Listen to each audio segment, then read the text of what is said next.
Good morning, Becky. Steve Dickson's resignation is effective March 31st. He sent a letter to President Biden. In it, he said, it's time to go home. He also sent an email to the staff at the FAA outlining his reasons for stepping down. He says it's purely personal, that he wants to spend more time with his family. In the email, Dickson says, after sometimes long and unavoidable periods of separation from my loved ones during the pandemic, it is time to devote my full time and attention to them.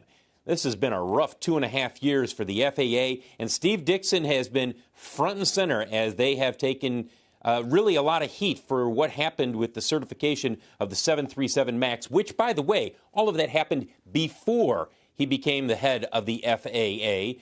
But his tenure was marked by the 737 MAX grounding. Remember, he was called to Capitol Hill a couple of times where lawmakers said, what's going on at the FAA? How is this plane approved? He was also cracked, and that's part of the criticism for the lack of oversight on the MAX. If you take a look at shares of Boeing, remember, just a couple of days ago, the FAA took away self-certification status from Boeing when it comes to the 787 Dreamliner, which the FAA has been in discussions with Boeing since May of last year about the manufacturing and inspection protocols of new 787 Dreamliners before they can be delivered. And that's why we haven't had a delivery of a Dreamliner since last May. So this has been a rough 2.5 years. Remember, when he was appointed by President Trump shortly after the second 737 MAX crash, he was appointed for a 5-year term. And that 5-year term is only halfway over. But he's decided, I've had enough. It's time to go home back to Georgia. He worked at Delta, by the way,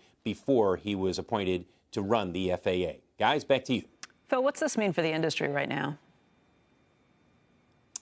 Well, a little bit of turmoil as the Biden administration will take some time to figure out who it wants to appoint as a new head of the agency. That's going to take some time, several months, I would suspect. And in the meantime, they will tell you, and I've talked with people at the FAA, and they say, look, we go forward with business as usual. But there are a lot of things that need to be resolved, most notably what's happening with Boeing and the 787 Dreamliner. That's front and center. But you've also had the unruly passenger issue, the mask mandates, the squabble between the airlines and the telecoms over 5G. That certainly has been a pressing issue over the last couple of months.